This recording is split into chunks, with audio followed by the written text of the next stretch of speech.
నేను అది ఒక ఉద్యమంగా తీసుకొని ఆ రోజు ప్రాక్టీస్ చేసి ఫస్ట్ టైం చరిత్రలో 33% ఉద్యోగాల్లో కాలేజ్ సీట్లో రిజర్వేషన్లు పెట్టాం. చాలా మంది మగపిల్లలు అడిగారు నన్ను, సార్ మీరు రిజర్వేషన్లు పెట్టారు 33% కాకుండా ఒక 20% మెరిట్లో వస్తారు, 60% వస్తారు, మేమేమైపోవాలని. ఇప్పటి వరకు చాలా బాగా చదువుకున్నారు మీరు, కొన్ని రోజులు ఆడబిడ్డలు చదువుకోనండి, ఏం కాదని చెప్పాను. అప్పటికే మీరు ఒకసారి గుర్తుపెట్టుకోవాల్సింది, మొట్టమొదటిసారిగా ఆడబిడ్డల్ని గౌరవించిన వ్యక్తి, ఆస్తిలో సమాన హక్కే కాకుండా మహిళా యూనివర్సిటీ పెట్టిన వ్యక్తి నందమూరి తారక రామారావు గారు చెప్పి నేను మీకు తెలియజేస్తున్నాను. రాజకీయాల్లో కూడా మీరు చూస్తే 8% స్థానిక సంస్థల్లో రిజర్వేషన్లు తెచ్చారు. ఈ పాలసీస్ వల్ల వరకట్నం పోయింది, ఇప్పుడు రివర్స్ కట్నం వచ్చే పరిస్థితి వచ్చింది. I'm proud of it. నేను అప్పుడప్పుడు అడుగుతా ఉంటాను, భార్యాభర్త ఇద్దరు పనిచేస్తే ఎవరి ఆదాయం ఎక్కువ ఉందని. ఎవరి ఆదాయం ఎక్కువ ఉంది మీరు చెప్పండి? ఆడబిడ్డల ఆదాయం ఎక్కువ ఉంది. మేము కూడా మా ఇంట్లో కూడా వాళ్ళపైన ఆధారపడుతున్నాం.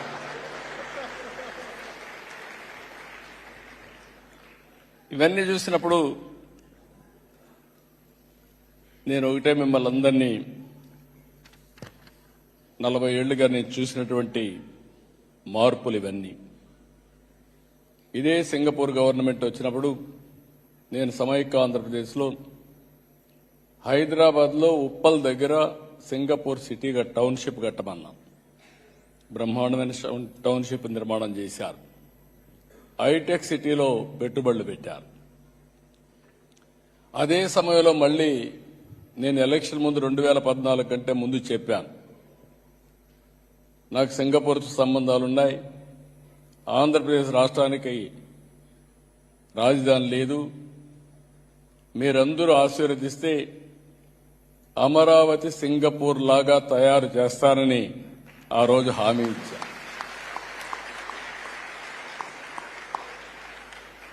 ఆ తర్వాత మీరు చూస్తే నేను నేరుగా సింగపూర్కు వచ్చాను.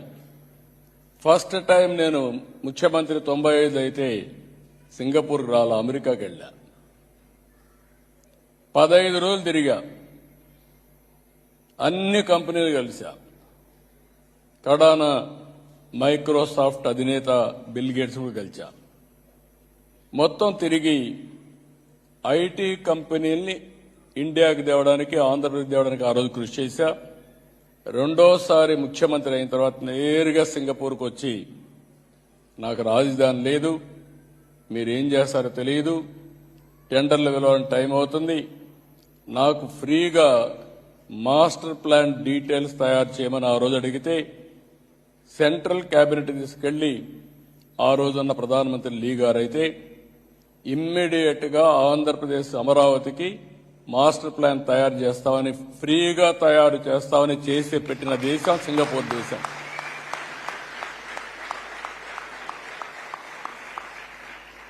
బెస్ట్ ప్రాజెక్ట్ తయారు చేశారు. అక్కడి నుంచి చాలా దేశాల్లో వీళ్ళు టౌన్షిప్లు కూడా కట్టారు, ఇండస్ట్రియల్ టౌన్షిప్లు కట్టారు, ఎకనామిక్ యాక్టివిటీ చేశారు, చాలా చేశారు. దాంతో నేను వీళ్ళతో మాట్లాడి ఒక సీడ్ క్యాపిటల్ కూడా తయారు చేస్తే వీళ్ళు భాగస్వాములు అయితే ప్రపంచాన్ని మొత్తం తీసుకొచ్చి పెట్టాం. అది కూడా ఎప్పటికప్పుడు ల్యాండ్ ఇచ్చి ఆ రోజుండే మార్కెట్ రేట్ ప్రకారం తీసుకొని అభివృద్ధి చేసి ఆ డబ్బులు గవర్నమెంట్కి వచ్చేది. 19లో గవర్నమెంట్ మారింది.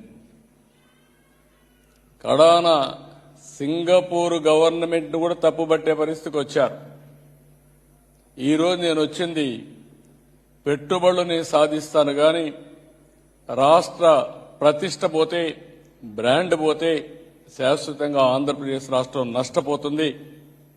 ఆంధ్రప్రదేశ్ రాష్ట్రంలో జరిగిన నష్టాన్ని సింగపూర్ గవర్నమెంట్ కూడా చెప్పి మళ్లీ రికార్డు స్ట్రైటన్ చేయాలనే ఉద్దేశంతో నేను ఈ పర్యటనకు వచ్చానని చెప్పి కూడా నేను మీకు తెలియజేస్తున్నా.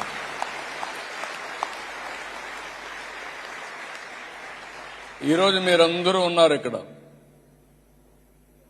ఏ ఒక్క వ్యక్తి మీరు తప్పు చేస్తే ఆ వ్యక్తి పేరు చెప్పడమే కాకుండా ఇండియాలో ఆంధ్ర వాళ్ళు చేశారు, తెలుగు వాడు చేశారంటారు. మన రాష్ట్రంలో ఏ ఒక్క వ్యక్తి ఇలాంటి పని చేసినా దానివల్ల రాష్ట్ర ప్రతిష్ట పోతుంది, బ్రాండ్ పోతుంది. దానివల్ల చాలా నష్టపోతాం. ఈరోజు వాళ్ళు రాకపోవచ్చు. నాకు ఒక మోరల్ రెస్పాన్సిబిలిటీ ఉంది. ఆ మోరల్ రెస్పాన్సిబిలిటీ మీకు జరిగిన ఇన్కన్వీనియన్స్ కి నేను బాధపడుతున్నానని చెప్పి దాన్ని స్ట్రైటన్ చేయడానికే వచ్చానని చెప్పి కూడా నేను మీకు తెలియజేస్తున్నా. ఇక్కడికి వచ్చినప్పుడు ఈరోజు మీరు ఒక్కసారి చూస్తే మనం ఒక విజన్ 2047 తయారు చేశాం. ఇక్కడుండే మీ అందరిని ఒకటే కోరుతున్నా, మీకు ఒక బాధ్యత ఉంది, నాకు ఒక బాధ్యత ఉంది. భారతదేశానికి కొన్ని అడ్వాంటేజెస్ ఉన్నాయి. ఇప్పుడే చెప్పాను, మొట్టమొదటిసారిగా ఎవరైతే పివి నరసింహారావు గారు ఆ రోజు ఉండే పరిస్థితిలో ఆర్థిక సంస్కరణలు తీసుకొచ్చారు. ఆ తర్వాత మీరు ఒకసారి చూస్తే 95లో ఇంటర్నెట్ రెవల్యూషన్ వచ్చింది. ఫస్ట్ మూవర్ అడ్వాంటేజ్ భారతదేశం తీసుకుంది.